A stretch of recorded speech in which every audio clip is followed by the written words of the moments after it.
Le 21 octobre, Jésus dit: Je reprends le sujet des âmes qui entrent au purgatoire. Si tu as déjà saisi le sens complet de mes paroles, ça ne fait rien. Ces pages sont pour tous, car tous ont des êtres chers au purgatoire, et presque tous, avec la vie qu'ils mènent, sont destinés à faire un arrêt en cette demeure. Je continue donc pour les uns et les autres. J'ai dit que les âmes qui purgent leur peine ne souffrent que pour l'amour et expient par l'amour. Voilà ce qui explique ce système d'expiation. Si vous, humains, y réfléchissez attentivement à ma loi, dans ses conseils et ses commandements, vous verrez qu'elle est entièrement axée sur l'amour.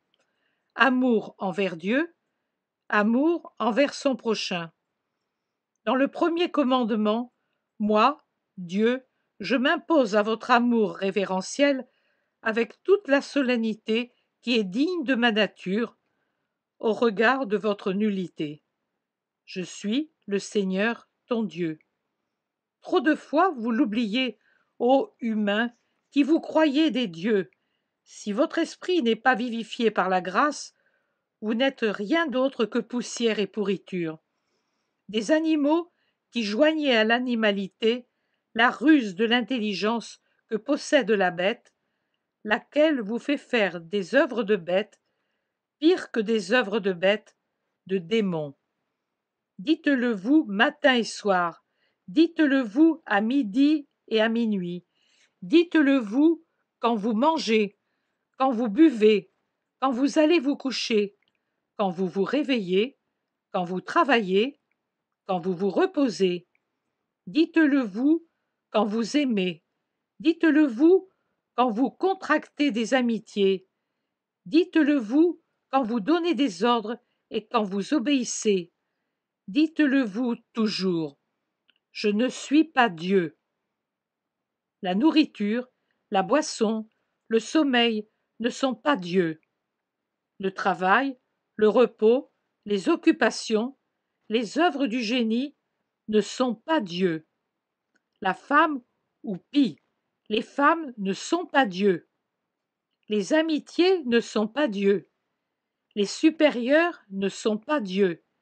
Il n'y a qu'un Dieu, c'est mon Seigneur qui m'a donné cette vie, afin qu'avec elle je mérite la vie qui ne meurt pas, qui m'a donné vêtements, nourriture, demeure, qui m'a donné le travail pour que je gagne ma vie, le génie pour que je témoigne que je suis le roi de la terre, qui m'a donné la capacité d'aimer et des créatures, à aimer avec sainteté et non avec luxure, qui m'a donné le pouvoir, l'autorité pour que j'en fasse un instrument de sainteté et non de damnation.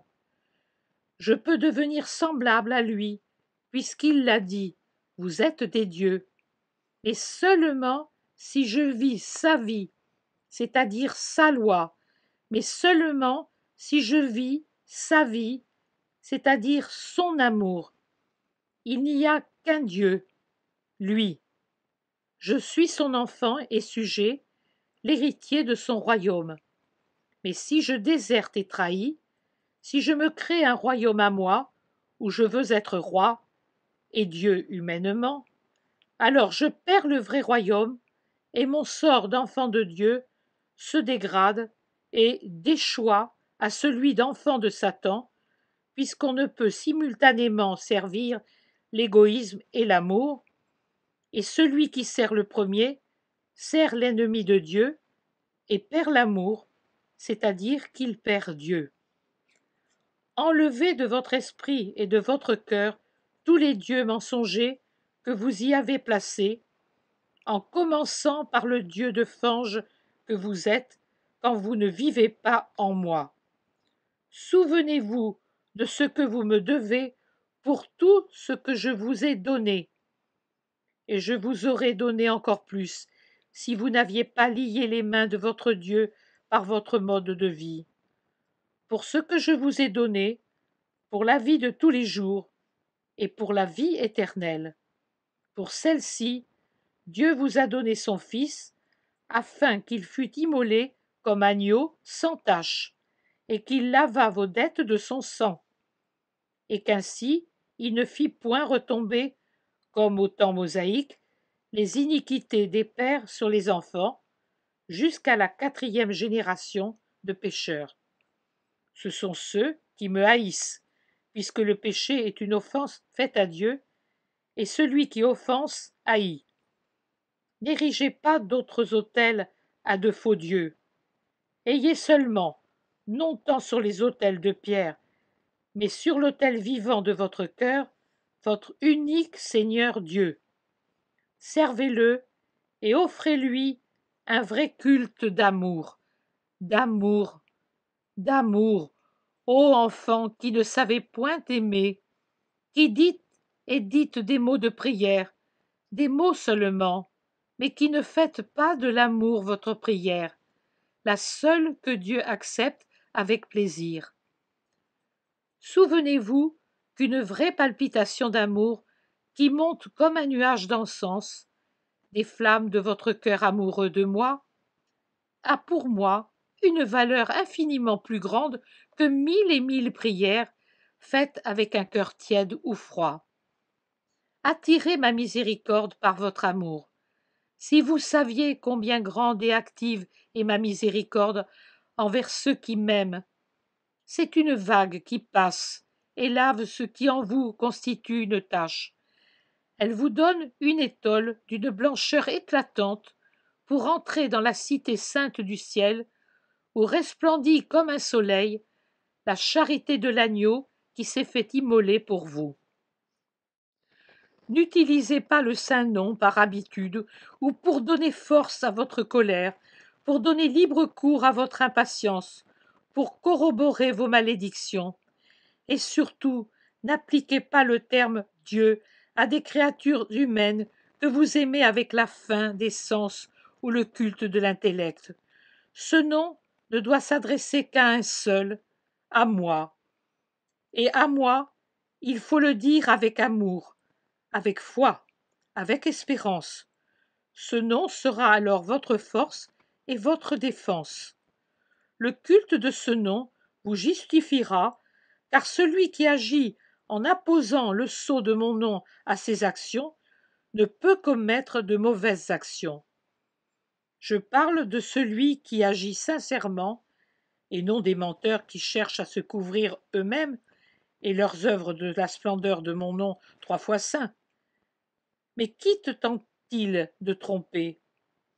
Je ne suis pas sujet à la tromperie, et les humains eux-mêmes, à moins qu'ils ne soient des malades mentaux, comprennent, en comparant les œuvres des menteurs, à leur dire qu'ils sont faux et en éprouvent du mépris et du dégoût. Vous, qui ne savez aimer que vous-même et votre argent, et à qui semble perdu chaque heure qui ne soit pas consacrée à satisfaire la chair ou à remplir la bourse, sachez, au milieu de vos jouissances ou de votre travail de brute et d'avide, faire une pause qui vous donne le moyen de penser à Dieu, à ses bontés, à sa patience, à son amour. Vous devriez, je le répète, m'avoir toujours présent à l'esprit, quoi que vous fassiez.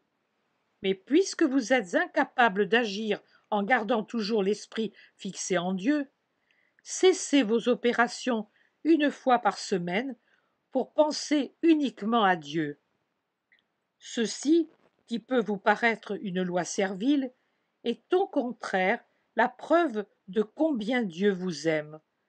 Votre bon Père le sait, que vous êtes des machines fragiles qui s'usent par l'usage continu, et il a pourvu aux besoins de votre chair, même à elle, puisque la chair est aussi son œuvre, en vous donnant le commandement de la faire reposer un jour sur 7, pour lui redonner des forces comme il se doit.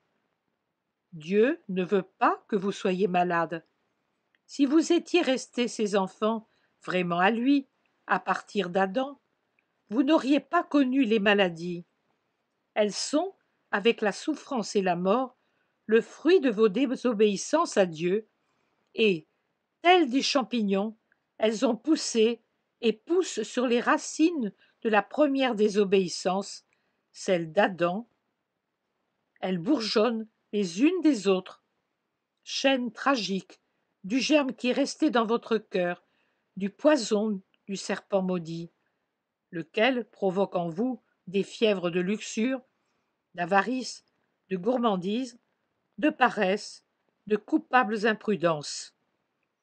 Et c'est une coupable imprudence que de vouloir forcer votre être à travailler sans cesse pour le gain, tout comme de vouloir jouir à l'excès de l'appétit ou de la sensualité, de ne pas vous contenter de la nourriture nécessaire à la vie et de la compagnie nécessaire à la continuation de l'espèce, mais de vous rassasier outre mesure comme les animaux d'un bourbier, et de vous épuiser et de vous avilir comme des brutes, ou plutôt pire que des brutes, lesquelles ne sont pas semblables mais supérieures à vous dans leurs accouplements, auxquels elles se soumettent par obéissance aux lois ordonnées, de vous avilir pire que des brutes, comme des démons qui désobéissent aux lois saintes du droit instinct de la raison et de Dieu.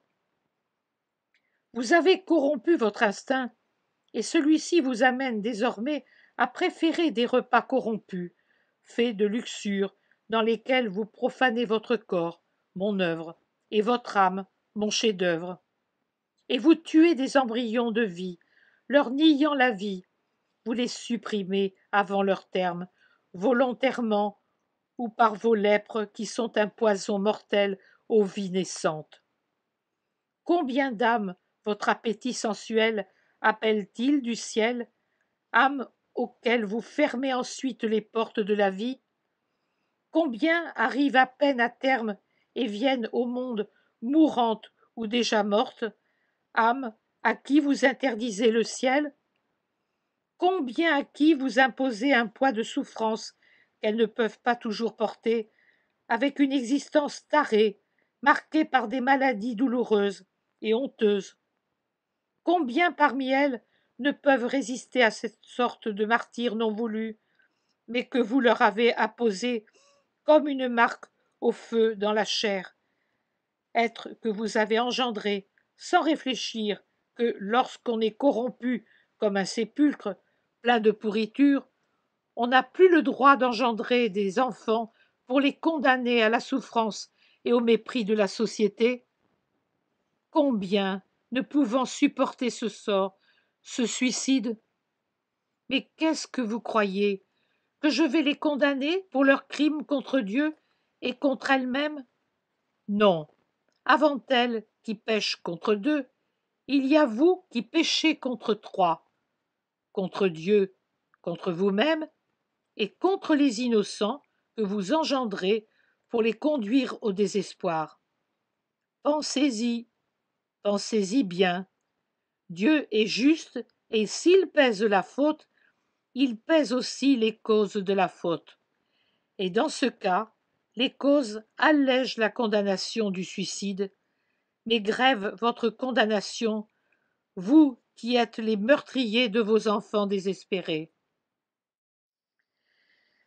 Dieu a mis dans la semaine ce jour de repos et il vous a donné lui-même l'exemple du repos. Pensez, lui, l'agent infini, celui qui engendre et qui s'engendre continuellement de lui-même, vous a montré le besoin de repos. Il l'a fait pour vous, pour être votre maître dans la vie. Et vous, négligeable puissance, vous voulez ne pas en tenir compte, comme si vous étiez plus puissant que Dieu?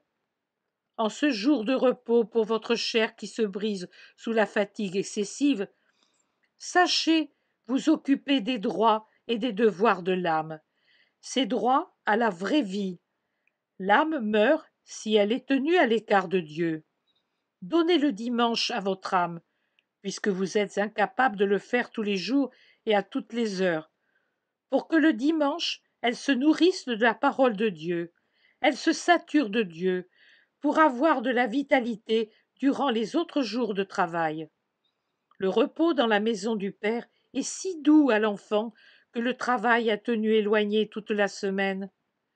Pourquoi ne pas faire cette douceur à votre âme? Pourquoi salissez-vous ce jour en faisant la noce et en vous adonnant à la luxure, au lieu d'en faire une lumière pure pour votre béatitude maintenant et plus tard?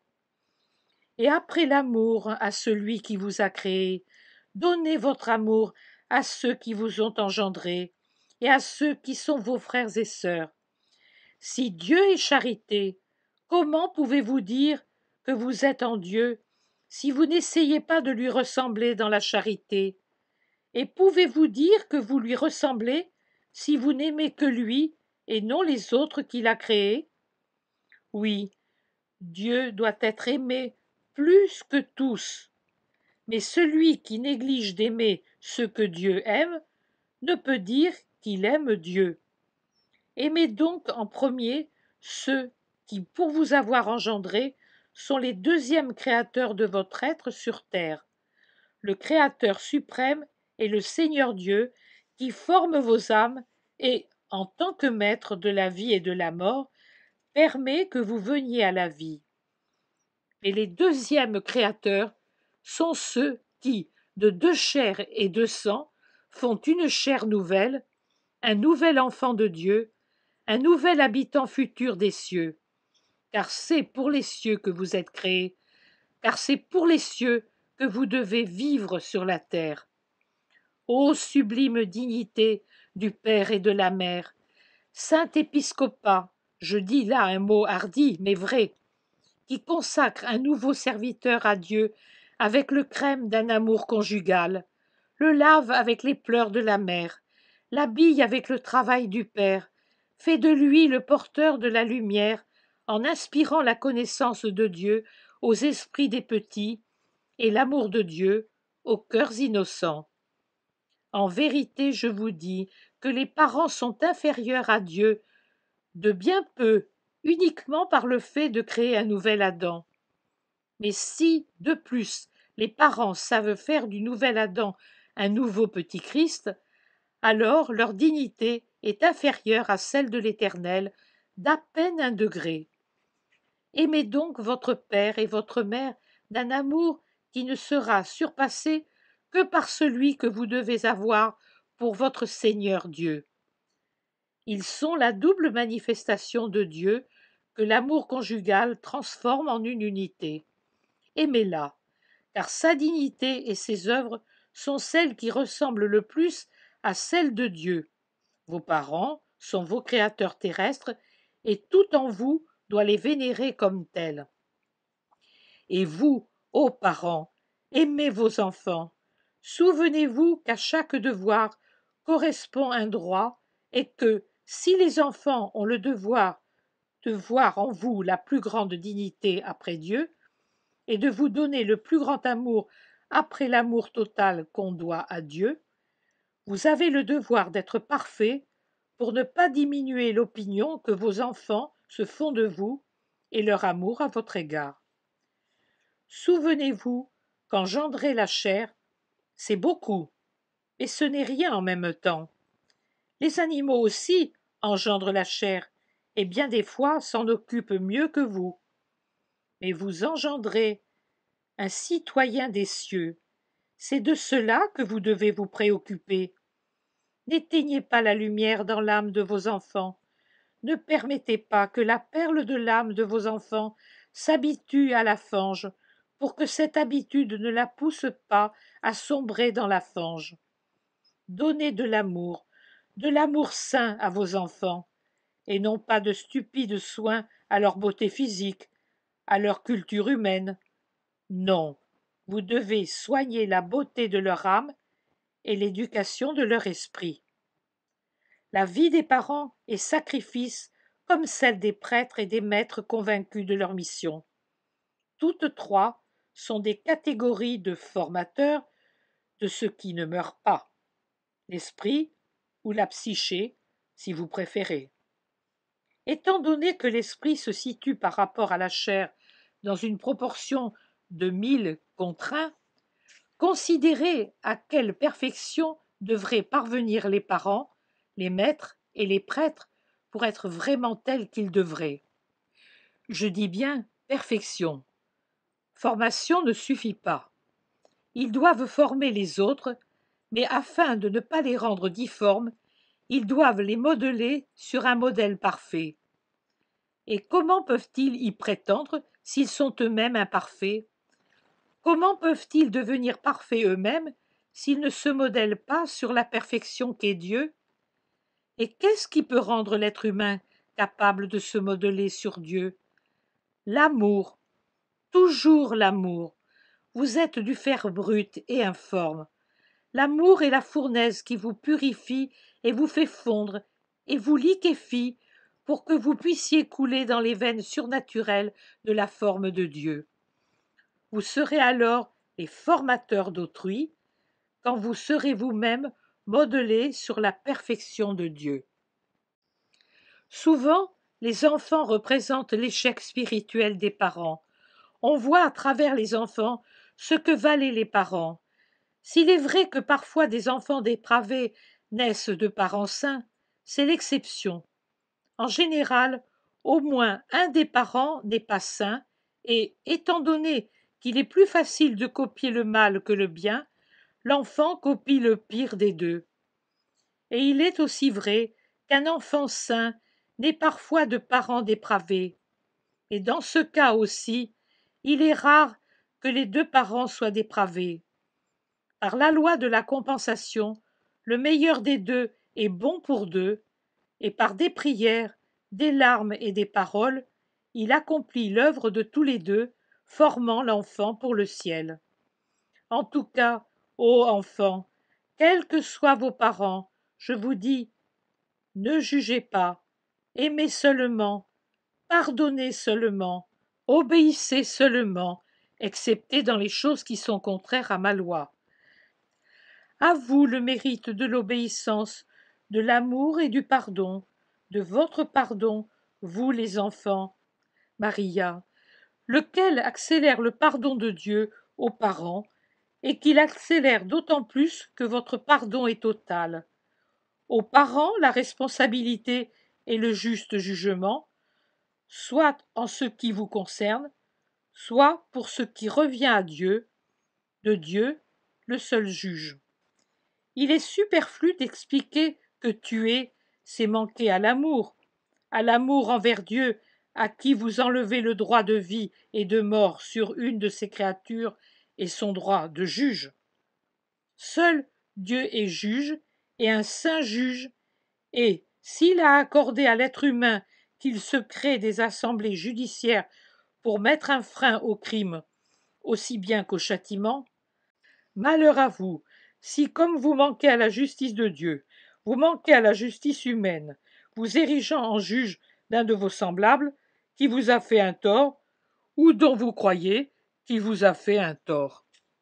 Songez aux pauvres enfants que l'offense, la douleur bouleversent l'esprit et le cœur, et que la colère et la douleur elles-mêmes couvrent d'un voile votre vue intellectuelle, voile qui vous empêche de voir la vraie vérité et la charité telle que Dieu vous la présente, afin que vous puissiez régler sur elle votre mépris, si juste soit-il, et non en faire, par une condamnation trop impitoyable, une injustice. Soyez saints, même lorsque l'offense vous brûle. Souvenez-vous de Dieu, surtout à ce moment-là. Et vous aussi, juges de la terre, soyez saints. Vous avez entre les mains les pires horreurs de l'humanité. Scrutez-les, les yeux et l'esprit imprégnés de Dieu. Voyez le véritable pourquoi de certaines misères. Songez que, même si ce sont de vraies misères de l'humanité qui se dégradent, de nombreuses causes les produisent. Dans la main qui a tué, cherchez la force qui l'a poussé à tuer, et souvenez-vous que vous êtes humain, vous aussi. Demandez-vous si, trahi, abandonné, aiguillonné, vous auriez été meilleur que celui ou celle qui devant vous attend sa sentence.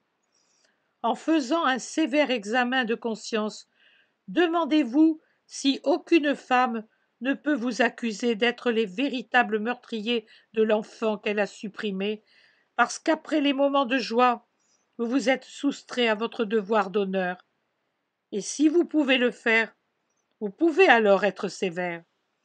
Et si, après avoir péché contre l'enfant né de votre tromperie et de votre luxure, vous voulez obtenir le pardon de celui qu'on ne trompe pas et qui n'oublie pas, même après que vous avez vécu des années de vie correcte, après cette faute que vous n'avez pas voulu réparer, ou après ce crime que vous avez provoqué, soyez au moins actif dans la prévention du mal, surtout là où la légèreté féminine et la misère du milieu prédisposent aux chutes dans le vice et à l'infanticide.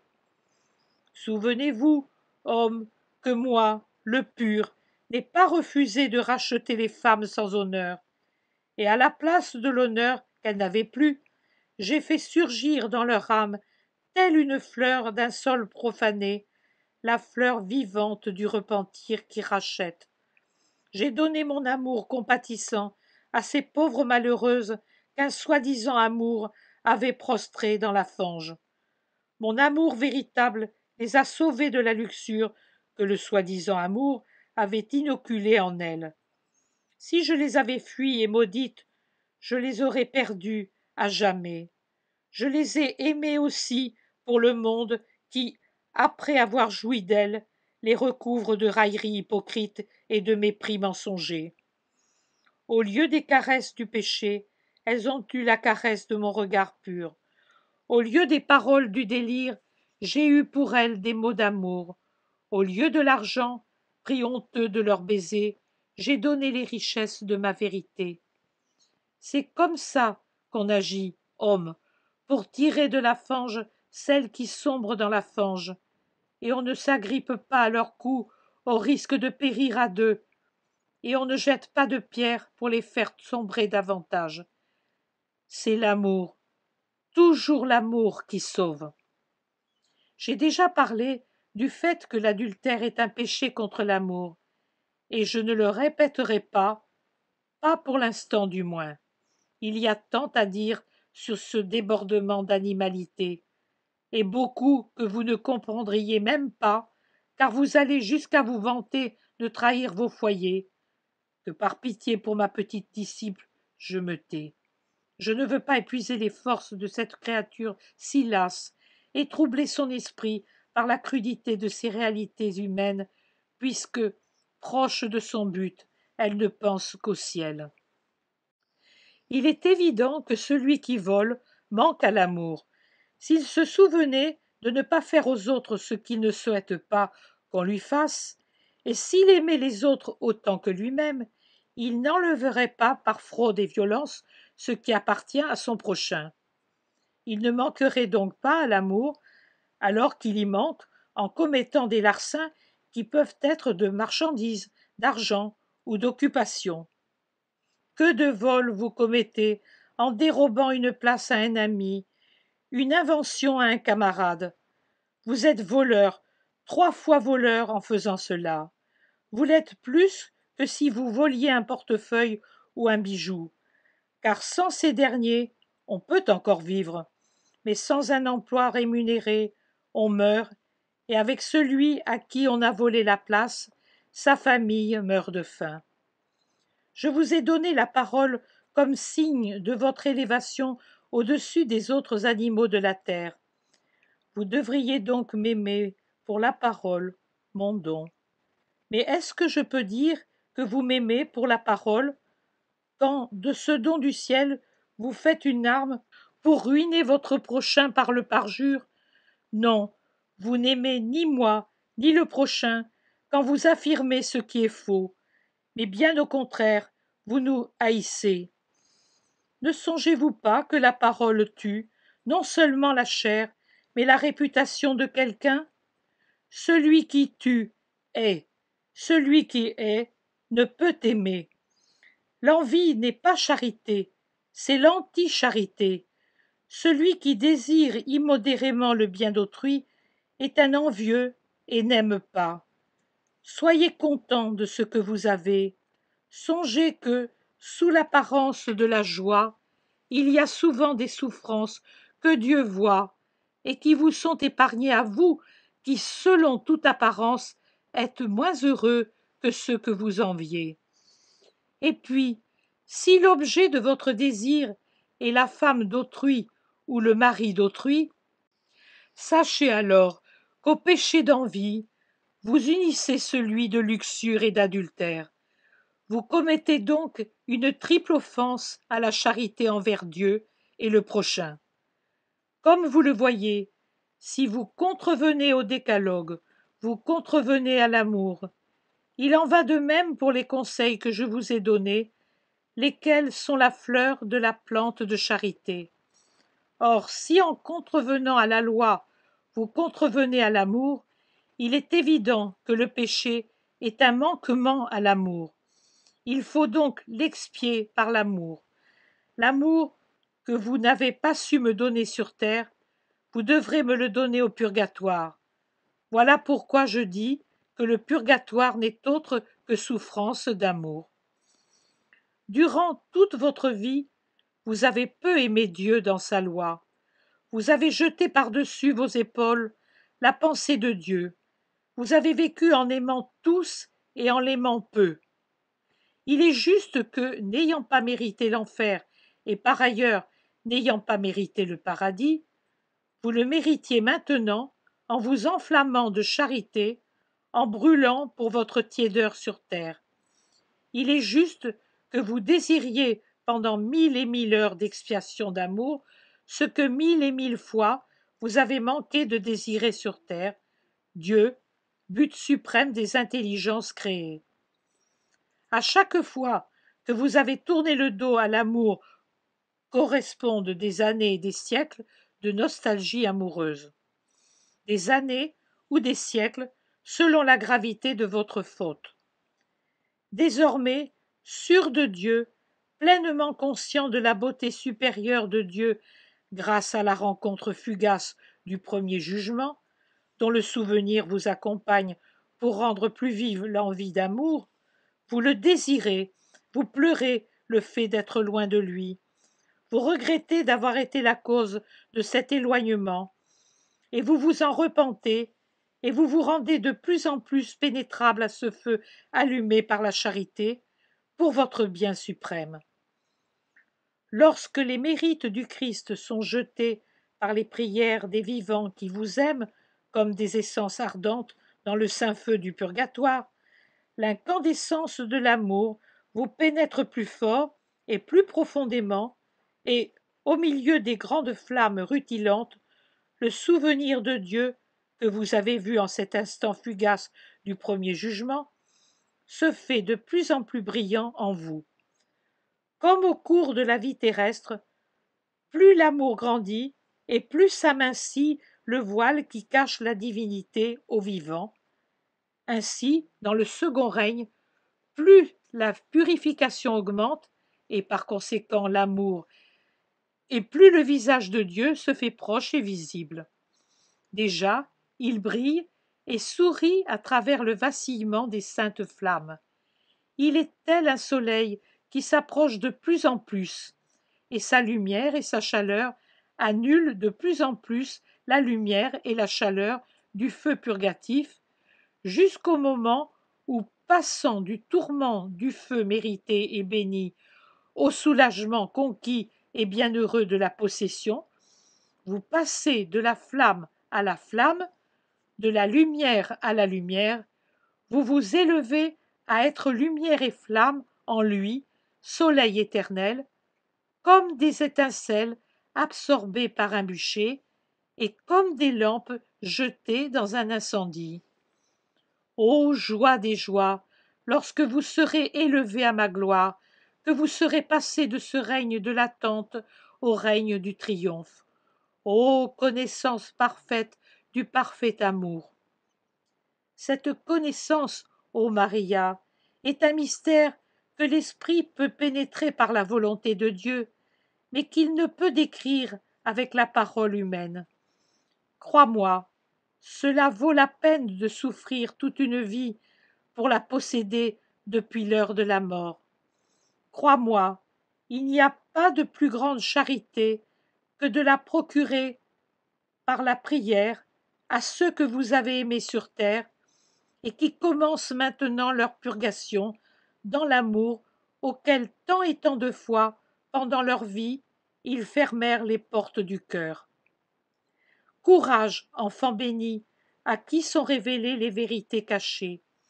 Avance, agis et élève-toi pour toi-même et pour ceux que tu aimes dans l'au-delà. Laisse l'amour consumer le fil de ta vie. Déverse ton amour sur le purgatoire afin d'ouvrir les portes du ciel à ceux que tu aimes. Bienheureuse es-tu si tu sais aimer jusqu'à l'incinération de ce qui est faible et qui pécha. Les séraphins viennent à la rencontre de l'esprit purifié par l'immolation d'amour, et ils lui enseignent le Sanctus éternel que l'on chante au pied de mon trône.